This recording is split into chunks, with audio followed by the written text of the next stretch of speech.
बिस्मिल्लाहिर्रहमानिर्रहीम अस्सलाम वालेकुम वरहमतुल्लाहि वबरकातुहू। उम्मीद है आप सब लोग खैरियत से होंगे। 11वीं क्लास फिजिक्स की न्यू बुक हमने स्टार्ट की हुई है। चैप्टर नंबर 2 और topic number 2.9 elastic line in 2 dimension.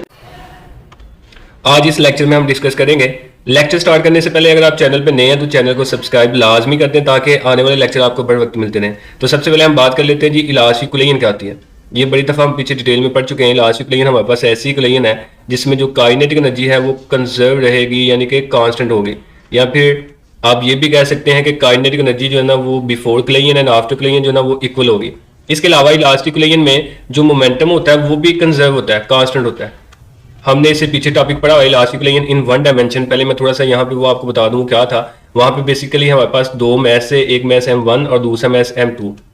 इनमें से जो पहला मैस है इसकी वेलोसिटी V1 है, जो दूसरा मैस है इसकी वेलोसिटी V2 है। V1 जो ना वो ग्रेटर है V2 से, और जो M1 है ये कोलाइड करता है M2 के साथ, यानी कि पहला मैस कोलाइड करता है दूसरे मैस के साथ। तो ये दोनों बाल जो है ना ये मूव करेंगे फॉरवर्ड डायरेक्शन में, एक ही डायरेक्शन में, यानी कि सीधा मूव करेंगे।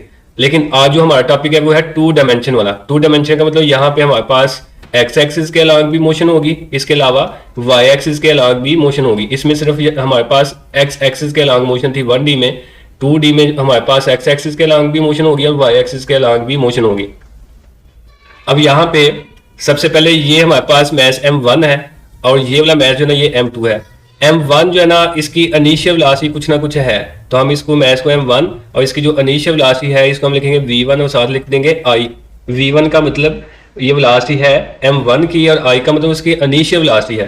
तो ये हमारे पास है पहले बाल का मोमेंटम। चूंकि मोमेंटम का फार्मूला होता है mv और इसको हम P1I भी लिख सकते हैं। P1I का मतलब इनिशियल मोमेंटम है जो कि इक्वल आएगा M1 V1I के।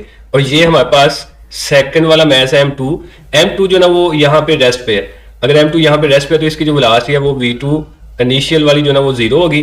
तो हमारे पास जो सेकंड बार यानी कि P2I वो यहाँ पे 0 होगा, चूंकि मोमेंटम का फार्मूला मैस इनटू वेलोसिटी। तो जो M2 है वो स्टार्ट में रेस्ट पे है।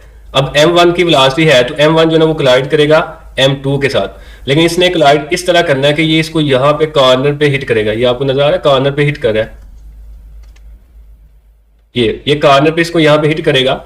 उसके बाद ये हिट करने के बाद ये M1 जो ना ये इधर को मूव कर जाएगा और जो M2 है वो ऊपर को मूव कर जाएगा। अब यहाँ पे एक्स एक्सिस के साथ ये एंगल बन रहा है M1 का हमारे पास θ1, ये वाला एंगल जो है, चूंकि ये हमारे पास M1 है और ये जो M2 होगा इसका एंगल जो ना वो θ2 बनेगा एक्स एक्सिस के साथ। एक मैस हमारे पास डाउनवर्ड आ रहा है जिसको हमने M1 का नाम दिया है, और एक मैस हमारे पास अपवर्ड आ रहा है जिसको हमने M2 का नाम दिया है। तो ये दोनों ऑपोजिट डायरेक्शन में मूव कर गए। अब यहाँ पे इसकी जो वेलोसिटी होगी M1 की उसको हम रिप्रेजेंट करेंगे V1F के साथ।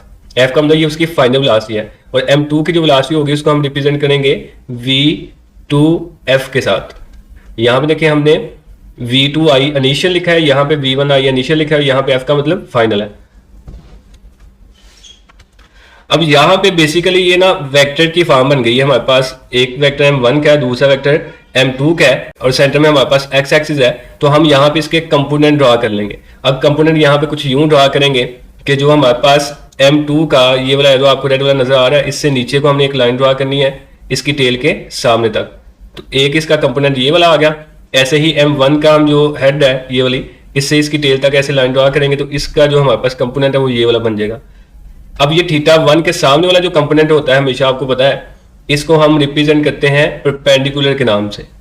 और ऐसे θ1 के साथ ये वाला जो होगा ये भी परपेंडिकुलर होगा, और ये वाला जो बीच में आ रहा है इनके सेंटर में, इसको यहाँ पे मैं ब्लैक कलर से रिप्रेजेंट करता हूँ। ये वाला ये जो आ रहा है इसको हम बेस का नाम देंगे।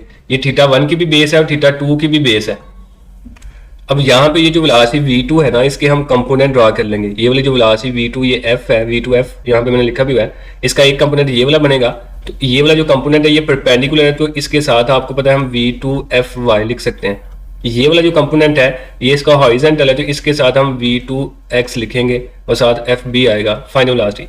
अब जो V2FY है इसको मजीद हम V2F ऐसे, और Y की जगह आपको पता है हम sin थीटा लिखते हैं। अब एंगल इसका जो बन रहा है वो 2 वाला है, तो ये sin θ2 आ जाएगा। अब यहाँ पे ये जो इसका हॉरिजॉन्टल कंपोनेंट है वो है हमारे पास V2Fx, और इसको हम यहाँ पे लिख सकते हैं V2F, और जो x है इसकी जगह हम लिख देंगे cos थीटा।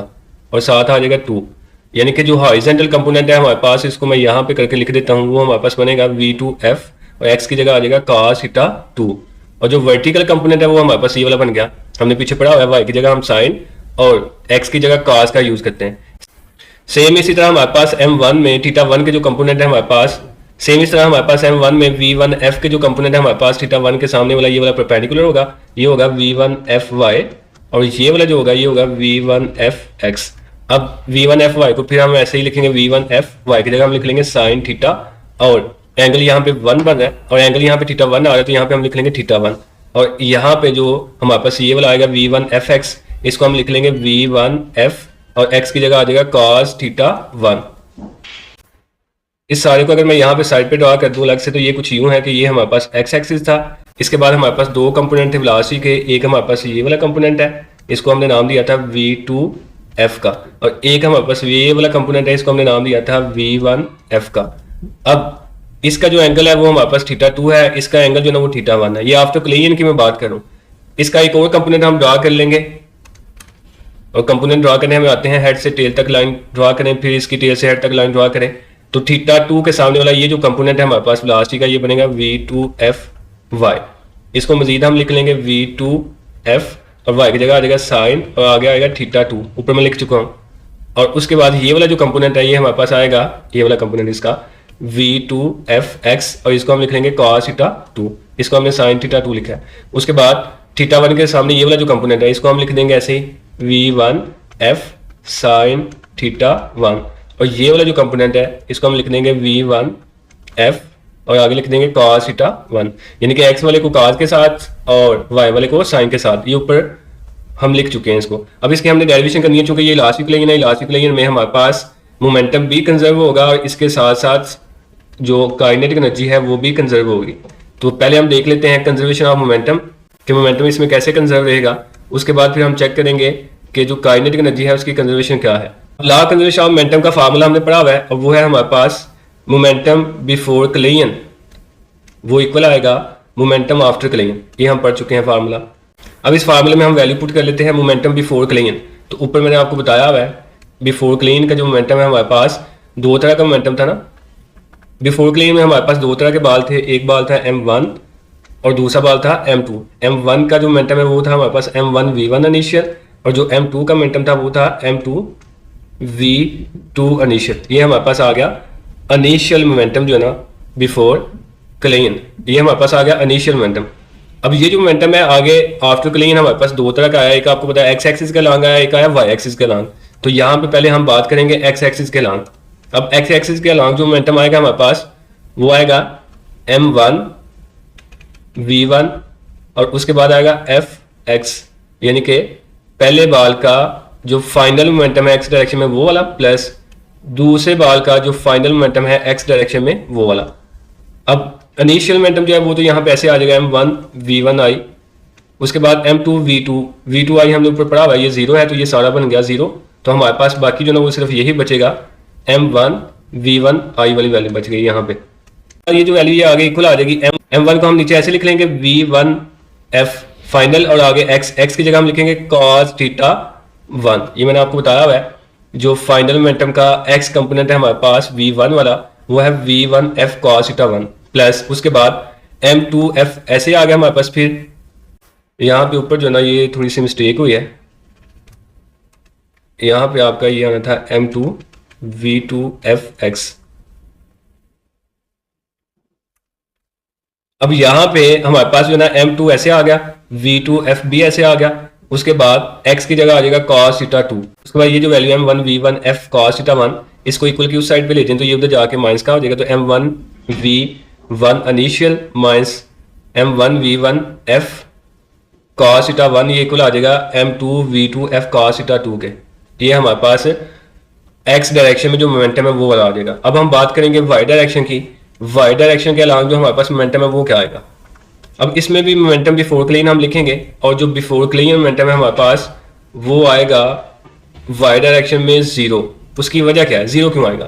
तो डायग्राम में चेक करें, जो बाल है वो सिर्फ x डायरेक्शन में मूव करे, शुरू में y में तो टकराने के बाद गया है, इस y डायरेक्शन में जो इनिशियल वेलोसिटी है v1 i y वो जीरो है। अब v2 तो ऑलरेडी हमारे पास जीरो है ना, तो वाई डायरेक्शन में मूव ही नहीं कर रहा कोई भी बाल, दूसरा बाल तो पहले ही रेस्ट पे ना, और जो पहला बाल है वो मूव करे सिर्फ एक्स डायरेक्शन में, इसलिए शुरू में वाई डायरेक्शन में जो मोमेंटम है हमारे पास वो जीरो होगा, इसको हमने जीरो कंसीडर कर लिया।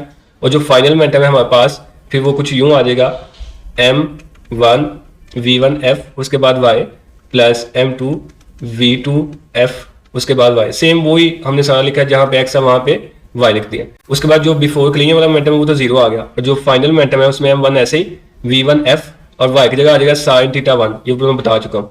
उसके बाद प्लस की जगह हम लिखेंगे माइनस, ये मैं बताता हूँ, लेकिन m2 ऐसे ही v2f भी ऐसे ही, और y की जगह फिर आ गया sin θ2। अब नेगेटिव साइन क्यों आया यहाँ पे जरा गौर करें, जो हमारे पास टकराने के बाद जो वेलोसिटी आ रही है उसमें m1 आ रहा है डाउनवर्ड और जो m2 है वो जा रहा है अपवर्ड, दोनों की डायरेक्शन ऑपोजिट है, यानी कि एक इधर को एक इधर को, यानी कि एक नीचे को आ रहा है दूसरा ऊपर को जा रहा है, डायरेक्शन ऑपोजिट है, डायरेक्शन ऑपोजिट होगी तो यहाँ पे नेगेटिव साइन आएगा, इसलिए यहाँ पे हमने नेगेटिव साइन लगाया है, प्लस की जगह यहाँ पे माइनस आ गया। उसके बाद m1 v1f sin θ1 जो है ना ये इधर आके माइनस का हो जाएगा, ये वाला भी, इसके साथ हम माइनस साइन लगा देंगे, और m2 v2f sin θ2 इधर रहेगा, इसके साथ भी नेगेटिव साइन आएगा, ये नेगेटिव और ये नेगेटिव आपस में कैंसिल हो जाएंगे, तो यहाँ पे बाकी हमारे पास जो बचेगा वो यही बचेगा m1 v1f sin θ1, ये कुल आएगा m2 v2f sin θ2 के। ये हमारे पास law of conservation of momentum के अकॉर्डिंग डेरिवेशन है, पहले हमने x डायरेक्शन में मोमेंटम निकाला है, फिर हमने y डायरेक्शन में मोमेंटम निकाला है। चूंकि मोमेंटम एक वेक्टर क्वांटिटी है इसलिए इसमें हम डायरेक्शन को इग्नोर नहीं कर सकते। अब हम बात करेंगे कंजर्वेशन ऑफ एनर्जी की, और जो एनर्जी है हमारे पास ये वेक्टर क्वांटिटी नहीं, तो इसमें हम डायरेक्शन को भी यूज नहीं करेंगे, इसमें हम एक्स वाई की बात नहीं करेंगे चूंकि ये स्केलर क्वांटिटी है, तो इसमें हम सिंपल हम लिख देंगे एनर्जी बिफोर क्लियन, वो जो ना वो इक्वल आ जाएगी एनर्जी आफ्टर क्लियन। अब बिफोर क्लियन वाली जो एनर्जी है हमारे पास सेम टू सेम जैसे आपको ऊपर मैंने बताया हुआ है कि पहला बार जो ना वो मूव कर रहा है, तो जाहिर सी बात है उसकी काइनेटिक एनर्जी होगी, वो होगी m1 v1 इनिशियल, और ऊपर इसका आ जाएगा स्केयर साथ आएगा हाफ, प्लस दूसरे बार की जो एनर्जी है हमारे पास वो होगी m2 और v2 इनिशियल का स्केयर। अब पहले बार की एनर्जी तो ऐसे आएगी हाफ m1 v1 का स्केयर, और जो दूसरा बाल है इसकी जो वेलोसिटी है हमारे पास चूंकि वो रेस्ट पे है वो जीरो होगी, तो ये सारी टर्म हमारे पास जीरो बन जाएगी, तो बाकी सिर्फ हमारे पास एक ही बाल की काइनेटिक एनर्जी बचनी है, और वो है हाफ m1 v1 i का स्केयर। अब ये वाली जो एनर्जी है ये इक्वल आएगी आफ्टर क्लियन के, ये वाली जो एनर्जी उसने आगे लिखी हुई है ना ये आफ्टर क्लियन वाली है, इक्वल के बाद आफ्टर क्लियन वाली जो एनर्जी है इसमें दोनों बाल दोनों मैस जो ना मूव कर रहे हैं। अब दोनों मैस मूव करें इसका मतलब दोनों की एनर्जी होगी, तो पहले की जो एनर्जी है हमारे पास वो फिर बन जाएगी हाफ m1 v1f का स्केयर, फाइनल वेलोसिटी है इसमें इसकी, प्लस दूसरे की बनेगी हाफ m2 v2f का स्केयर। जो दूसरा बाल है उसकी इनिशियल वेलोसिटी जीरो है जबकि फाइनल जीरो नहीं, इसलिए यहाँ पे फाइनल काइनेटिक एनर्जी जो ना वो सेकंड मैस की होगी। अब यहाँ से इन दोनों में से 1 और 2 कॉमन आ जाएगा इधर से भी, तो बाकी बच गया m1 v1 i का स्केयर इक्वल के इधर से भी 1 और 2 कॉमन आ गया, तो m1 v1 f का square plus m2 v2 f का स्केयर, यहाँ से हाफ कैंसिल हो गया, बाकी हमारे पास बच गया m1 v1 i का स्केयर, और ये इक्वल आ जाएगा m1 v1 f का square plus m2 v2 f का स्केयर। तो ये हमारे पास law of conservation of kinetic energy आ गया। अब इस टॉपिक में हमारे पास v1i जो है ना शुरू में इनिशियल वेलोसिटी, ये तो हमें पता होगी हमने क्या दी हुई है मैथ्स को, वो हमारे पास होगी, और जो v2i है वो हमें पता वो जीरो है, इन दोनों का हमें पता होगा। इसके अलावा v1f क्या होगी, v2f क्या होगी, या फिर θ1 क्या है, θ2 क्या है, ये चारों जो है ना हमारे पास अननोन वैल्यूज हैं, इनका हमें नहीं पता। तो यहाँ पे नीचे उसने यही मेंशन किया हुआ है टॉपिक में, analysis of the above equation is that there are 4 unknown quantities, कहते हैं यहाँ पे 4 क्वांटिटीज ऐसी हैं जिनका हमें नहीं पता, v1f v2f θ1 θ2, if these quantities can be measured, अगर हमें इनका पता चल जाए या फिर हम इनको मेजर कर लें, conservation of momentum and energy can be proved using equations. तो कहता है ये जो हमने ऊपर डेरिवेशन जो फार्मूले बनाए हुए हैं, तो इनमें अगर हम v1f v2f θ1 θ2 की वैल्यूज पुट करते हैं तो इनका आंसर एग्जैक्टली इक्वल आ जाएगा, जिससे हमारी इक्वेशंस प्रूव हो जाएंगी कि ये मैथमेटिकली जो है ना वो करेक्ट है। Law of conservation of energy भी इसमें वैलिड है, law of conservation of momentum भी इसमें वैलिड है। तो ये था टॉपिक आपका इलास्टिक लाइन इन 2 डायमेंशन, बहुत ही आसान टॉपिक है, उम्मीद है आपको समझ आई होगी। फिर भी अगर आपका कोई भी सवाल हो तो कमेंट में लाजमी पूछिएगा। अल्लाह हाफिज़।